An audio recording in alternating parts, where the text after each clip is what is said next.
Yo, what's up, my gaming family? It's your boy, Puerto'S 77, coming back at you live with another Puerto'S point. Thank you so much. Hey, for those of you that let me tone this down. Let me turn this down real quick. Sorry about that. But for those of you that rocked out with us yesterday in the 60 Flames No Live podcast, I appreciate it. Enjoyed. I had two great guests. Come check it out. It was a great time, great conversations, like always. And I'm glad I was able to provide some entertainment. Chat's already filling up. Texas Lean, Mark Willen, I Die, Ryan. Wow, you guys are awesome. Thank you so much, family, for showing up. I appreciate it. I hope you guys are having a great day. If you're at work, I hope I could provide a little bit of entertainment, to make your work day go by just a little bit faster. Scrub Gamer, what's up? What's going on? Who's next? Thank you so much for showing up. I hope I can make your day, wherever you at, just go by a little bit more faster. And I appreciate it. Thank you so much for rocking out with me. All right. Got off work a little early today, about to play some games, but I'm thinking, you know what? I had an epiphany, because I've been watching a couple of YouTube videos, right? Follow up on everything. Damn, my man Mark's on a 12-hour shift. My man's in that grind. That's what I'm talking about. Make that money. What's going on, Malcolm? How you doing? Thank you so much for showing up. All right. For those of you listening, please hit the like button. I know you guys. I know my family subscribe to me. You guys are family, and I appreciate that. Who's next is Xbox doesn't need to learn from no trash ass Knack too. Just stay tuned. You're gonna hear my point. You're gonna hear my point. You're gonna be interested in what I have to say. All right, my man. DT Roof, what's going on? Thank you so much for showing up. Thank you, everybody. Chat room's filling up nicely. I appreciate it, man. I appreciate my family here, my gamer family. I appreciate that.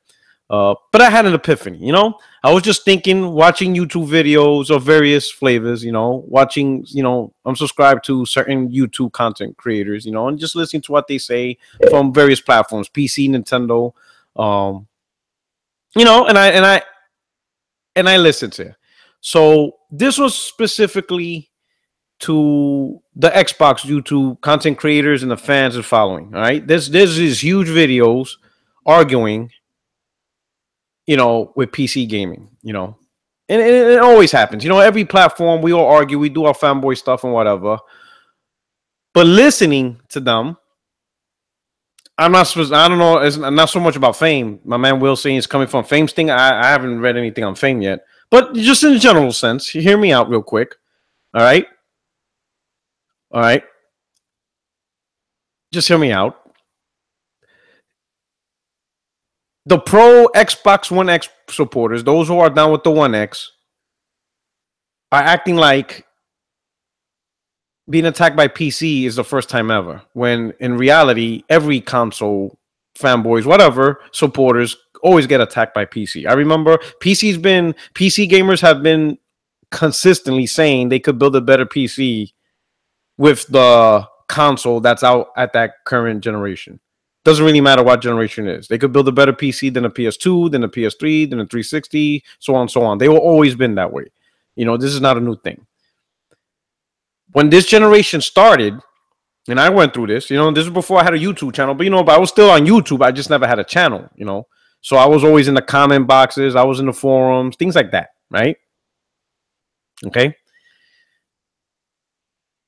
PC gamers had conversations with me or attacked me or, whatever, however they wanted to approach me with simply for $400, they could build a PC that's more powerful than the PS4. So why buy a PS4? So almost, and the same thing with the Xbox One X. They did that. They always have done that. For $400, you could get 1080p locked at 60, right? So of course, PC master race, some of them fanboys, some of them legit. However, they wanted to present the information. They came at me saying, why are you planning to buy a PS4 sometime down the line when for the same price of a PS4, you could get a superior running PC that actually does 1080p locked at 60 frames, right? You know what I said to them when they came at me like that, regardless of how they did, whether they're a fanboy or they legitimately wanted to have a conversation? First, I told them, you're right. Looking at the specs, looking at the components, looking at the YouTube tutorials, you could build a PC that's more powerful than a PS4 for $400 or $450, whatever. It's not that far off, right? So I agreed with them. You can do that. You're right. You can do that. So then they asked, so then why buy a PS4? And this is how I replied to them. Because number one, at what point did I ever tell you guys power was my priority? Let's start with that. What point did I ever say that? I never told you guys I'm buying the PS4 because it's the most powerful console, or I buy consoles because of the power. I never said that. So you guys first brought up a point that I never made or never really made about it. Number two, there's a lot of games on PC that are some of my favorite franchises or favorite games that I get to play. I love God of War. I love Naughty Dog's work, like Uncharted and The Last of Us. I enjoy Infamous. MLB The Show is the best baseball game out, period. These are things I can get on PC. So while I do recognize the advantages PC have, you can adjust settings so that way you can make sure you always get 60 frames. You can upgrade to the power level that you want. You have customizations and mods and all this other stuff. You could do all these crazy things on PC. I have no doubt. Free online, Steam sales and digital sales. I understand that. I tell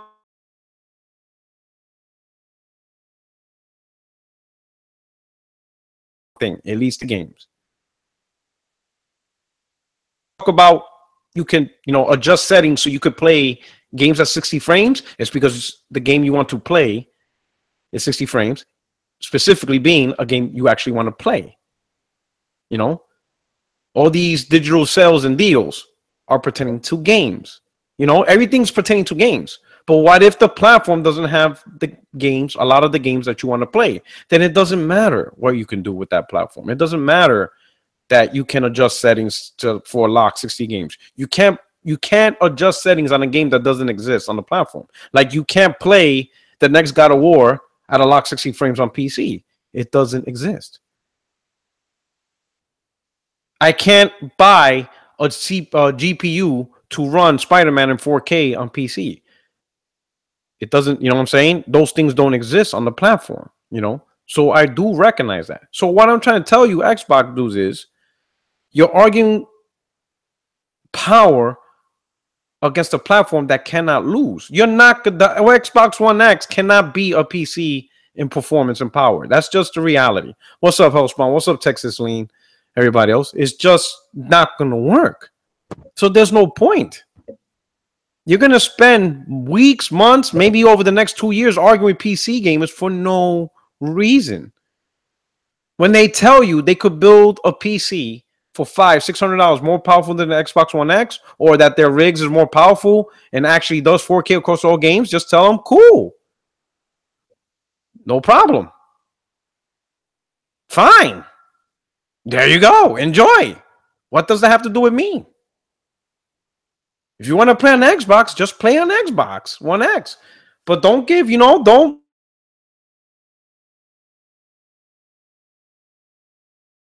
fuel the fire with this. Because make no mistake, there are dudes, content creators, that say their Xbox is more powerful than a PC. Stop it. There's no reason to say that. Can't argue that your Xbox One X is more powerful. Now, you could say your Xbox One X is more powerful than certain people's PCs, right? But that's no different than PC gamers are saying their PC is more powerful than the majority of the Xbox or the PlayStation 4's consoles, because the majority of PlayStation 4 gamers and Xbox gamers are on the vanilla consoles or the One S or the Slims.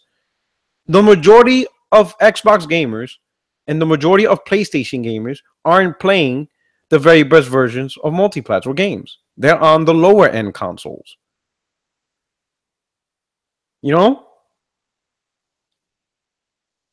So that's just the reality. That's just it. It's cool. That's why I don't get attacked by PC gamers, because I don't argue with them, because there's really nothing to argue about. When they come at me and saying, my performance, I could easily for $400 outdo a PlayStation 4 vanilla. I'm like, cool. All right. I have no issues with that. It doesn't bother me. It doesn't bother me that there's a platform out there that's more powerful than the one I prefer and enjoy. Because my preference isn't with the power, it's with the games. You can have power, but your power doesn't mean much if it doesn't have the games I want to play. You know? That's it. As long as the console has the games I want to play, I'm cool. That's why, like in November, and I said this a couple of times, I'm going to get me the One S, the slim model of the Xbox. I have no issues with playing in 720p or 900p. Because for $200, I think the console's worth with what it has. But at $500, no, I don't see that console being a $500. I don't see me investing $500 in the Xbox console. Because for $500, the company is not giving what I want. And the things I want is not more controllers or refunds or Game Pass. That's not really what I care for. Or even EA Access. I'm not saying those things are bad or services. You know, I'm not saying at all. That's just not what I'm looking for. I am looking for the ability to play games that I don't have access on my PlayStation. That's really what I want from the console. To play games that I'm unable to play on PlayStation for $200 for a very cheap price. And I'm good with that. You know? That's all it really is for me. That's all it is. But as far as PC gamers, I really don't get bashed PC gamers at all. Some try, you know, they start the conversation, and I just be like, yeah, you're right. But this is the reason why I play on PS4. It's not really because of the power, because I know consoles ain't about power. PC has that locked down. If you're really into power, PC is the platform to go. Now, if you're one of those dudes goes, well, I get power, but at a budget price of $400 or $500, then you're still not really about power. You're still making excuses to have less. PC is the way to go about power. It is the absolute platform with absolute power. Next year, PC is going to have GPUs way above 12 T-flops, 15, 20 T-flops. That's power that cannot be matched by consoles. These consoles like the Xbox One X and the PlayStation Pro, they're locked at their specs for the next 3 years.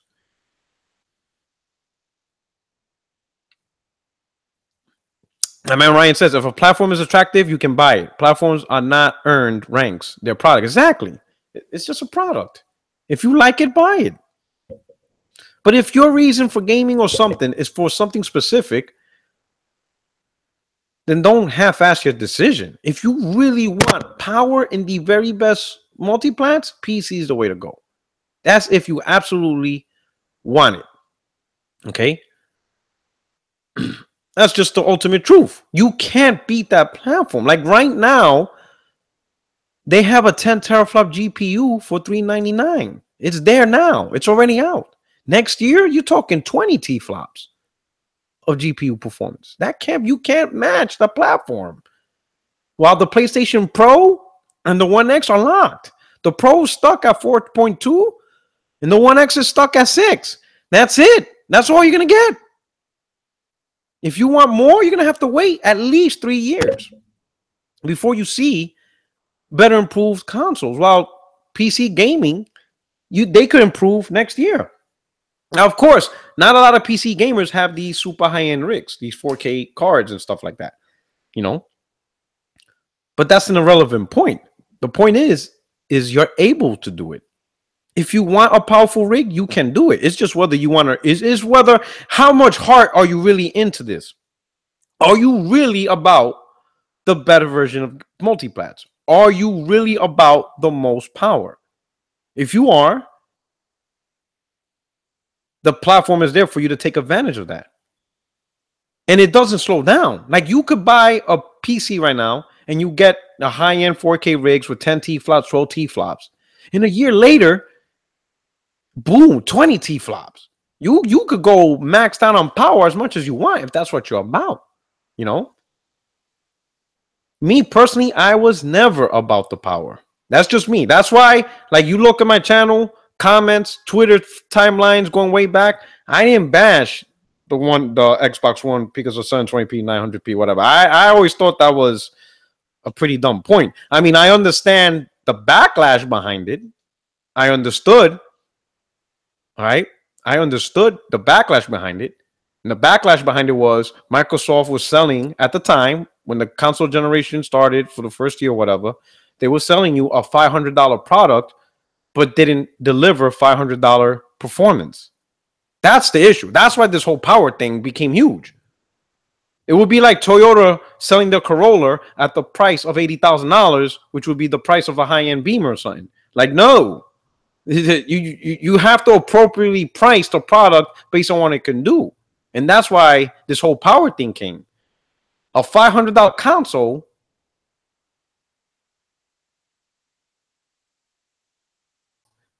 that's a no-no. People could understand a weaker console, but it's a cheaper price. People understand that. That kind of makes sense, you know? Like the scenario we have with the PlayStation 4 Pro and the One X is not the same that we had with the Xbox One and the PlayStation 4. The Pro is a weaker console. There's no doubt about that. There's no reason to even argue that point. But at the same time, you're not paying $600 for a Pro either. You're not paying 100 extra bucks more over the One X. It's $100 cheaper. And chances are, when November comes around, Sony could potentially drop the price of the Pro to $350. So now you're talking $150 cheaper. So yes, the Pro is weaker, but it could potentially be up to $150 cheaper. People understand that. People get that. It's like comparing a Big Mac versus a Five Guys double cheeseburger. A Five Guys double cheeseburger is much more delicious than a Big Mac. But the burger costs like $10, while you could get a Big Mac for $4. But people are cool with that. But there's no way people are going to pay $12 for a Big Mac. That's not acceptable. You know what I'm saying? People understand weaker products for a cheaper price. That makes sense. But weaker product at a more expensive price? Nah, that doesn't make sense. So a lot of people ragged on Microsoft for that. And they kept ragging it and ragging it and ragging it. My main thing was they forced an item that people really didn't want and that Microsoft wasn't really ready to support from the start, which was the Knack camera. They didn't have much support for that camera. So you charging people $500 to have this camera, but there's hardly any games or uses for it. You see? That's the real deal. Sony's not in that position. They're not selling a weaker product at a more expensive price. They're just, you know. Now, do I think the Pro's going to outsell the One X? I don't think so. I think because these two consoles are attracted to the high-end enthusiasts, the techies, I think more of these techies are going to go buy the One X. It is a better performing console. So 100 extra bucks is not going to be too much to get a better performing for the techies, for the hardcore. Everybody else, though, they're probably not going to even look at these consoles. They're going to look at the cheaper consoles that simply plays games. That's it, you know? But anyway, on to the next point. What can Xbox learn, or Microsoft really learn, from Knack 2? What can they learn from Knack 2? All right? My point has nothing to do with the game itself, actually. Like I'm not even gonna. I mean, I'm seeing some reviews as decent reviews and stuff like that. I'm seeing a lot of PlayStation gamers talk about Knack 2 and they're enjoying it, but it's not even really about the game itself in terms of, you know, a platformer or they need this. It's how can I put this to explain this? It's not so much about the game itself, but it's the principle of the game. It's the principle that despite how bad Knack reviews were, Sony still took the time to greenlight a sequel. That is what Microsoft needs to learn. Don't be too scared to try and give Games that didn't meet your expectation the first time, a second chance. Try to create more franchises. That is what Microsoft can learn from Knack 2. The first Knack, I think it sold pretty decent, 2 million, something like that. But the reviews were very terrible reviews. But they still greenlighted a sequel. And this sequel is getting average reviews. They're getting average reviews. You know, it's an average game. It's like in the 70s. It's average. You know, it's not a holiday hit. It's not, you know, it's not a breakout hit. It's, you know, it's not no God of War or Halo, nothing like that. But it's average good. It's getting average reviews. It's an average good game. It's an improvement over the first one. They added multiplayer now, online co-op. So they invested more into the game. They put faith into giving this game another chance. Now, Taco, my man said nobody asked for Knack 2, though. You're right. Nobody did ask. Sony did it anyway. So you are right, Taco. Nobody really asked. Nobody was jumping up and down, banging the ceilings, begging for a sequel to come out. But guess what? Sony did it. They did it, I guess, among the developers, internal. Maybe the developer went to Sony, and they'd be like, hey, Sony, we learned from our mistakes. We have some great, fresh ideas we can add. We could make online co-op. Give us another chance. Greenlight a sequel. And Sony's like, cool, here's a sequel. Go ahead, do it. That's the point I'm trying to make. How many gamers are asking for a sequel to Rise, and Microsoft's not going to give it to us?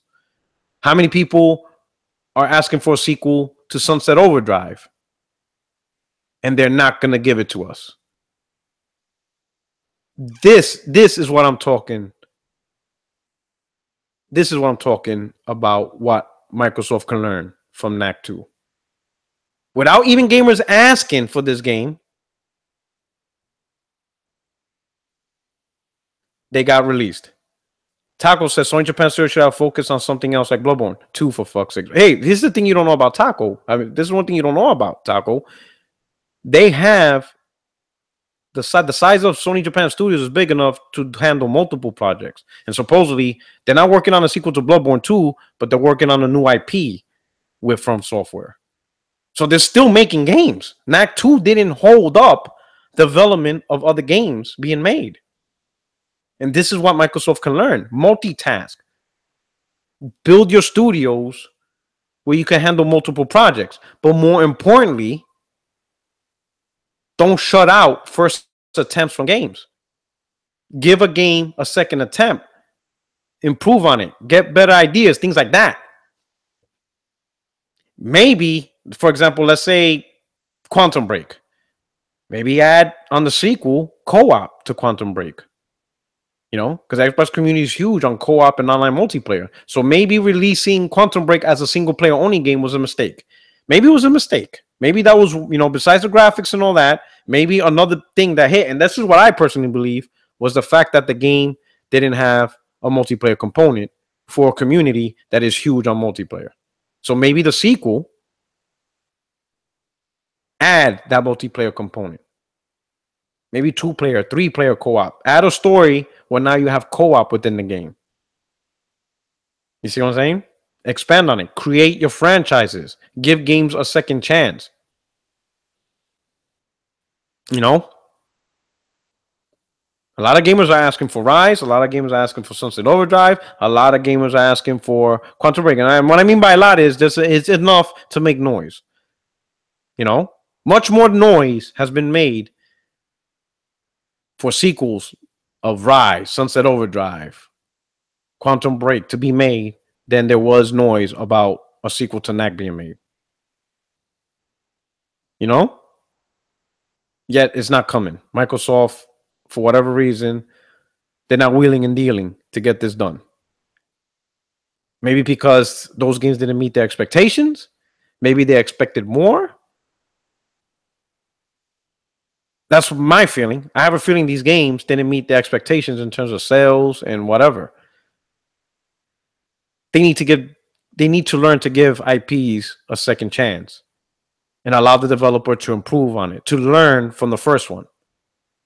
to listen to the community about what they didn't like the first go around. My man, oh snap! So Fall of Duty just did a $2 super chat. I appreciate it. Thank you so much. He asked me a question. Will you play Persona 5 and The Witcher 3? Witcher 3, definitely. You probably already know it because all of you are my family. But I bought Witcher 3 day one. I have it. I bought it digitally day one. And I have yet to boot it up. I don't even know what the title screen even looks like. It's crazy. You know, and I'll be honest. It's just... And I love RPGs. So every time I try to think about booting up The Witcher 3... people are just telling me how much content that game has, and I will get lost. So I will be playing Witcher 3. I just need to hit the right time. You know, with all these games I want to get through, it's amazing, you know. But I will definitely play Witcher 3. I just need to hit the right spot to where I can invest weeks and weeks and weeks of playing without missing out on other games. As far as Persona 5, you know how many people I don't like. I've been gaming for a long time, and Persona is an old franchise. Been there since the PlayStation 1. And this is honestly the first Persona where so many people are consistently telling me to play it. I mean, all the Personas have been good games, you know. I recognize them for good games. Never played a Persona game. But you know, I know gamers always talked about it. But for some reason, this Persona 5 is hitting a level where so many are just recommending. So many people. So I'm gonna bite the bullet, and I'm gonna add that to my list. I'm gonna put that on my list to play. I'm gonna bite the bullet. I'm gonna buy Persona 5, and I'm gonna have that game. I'm gonna buy a physical copy, and yes, I will play that. I will, because it's just way too many people just telling me how much of a great RPG it is. So I'm gonna do it. You know, if too many people, you know, and here's a little secret. Here's a little secret, and I'm not gonna name no names, but there are, you know, Xbox, you know, dudes that I know, you know, they're actually Xbox fans, but they have a PlayStation as a secondary console, and they even telling me like, "Yo, bro, Persona's the game, bro. You need to play it." And I'm like, you know, it's way too many people telling me how great Persona 5 is. So I'm just gonna bite the bullet. I'm gonna just do it. All right. But thank you so much, Call of Duty, for doing that super chat. I appreciate it and stuff. All right. So that's it. So that's my final point. Microsoft needs to give their IPs a second chance. Give their IPs a second chance. It may have reviewed low. It may have low sales. But listen to the faults of the game and allow the developer to correct those faults on the sequel and add and implement things that make it more attractive. You know, like, again, I go back to Quantum Break. You know, add multiplayer to that game. Not like competitive multiplayer, you know, co-op. And add mechanics that reinforces that co-op. You might catch a lot of people who will now buy Quantum Break. Because now you can co-op with your friends and extend, you know, provide DLC, all that stuff. Give your games a second chance. Create franchises. Now, if the sequel fails, then okay, you know, you gave it a go. Do what you got to do. You know, it happens. Sony had their flops. We all know that. Sony had their terrible games that no one gave a damn about. You just got to keep trying. You just got to keep creating franchises and see what sticks. But truly give these franchises, you know, like, for a good example, Recore 2. Like right now, they're pumping up, rehyping Recore. The game came out a year ago, didn't do too well, but now they're rehyping it up. They added extra content. You know, on the Xbox, you're going to get better visuals, and it's $20. So that's a start, you know. We'll see how it goes. But anyway, family, I know you guys are busy. Man, my man all day saying Rico had potential, but it's horrible. Anyway, I know all you guys are busy. Oh, I got to stop. Evo Unit 02 donated super chat. He says, comment on Xbox Live about AC Origins 1080p 60 frames per second. All right, Eva. All right. So I'm going to answer that. Okay. So for a little backstory,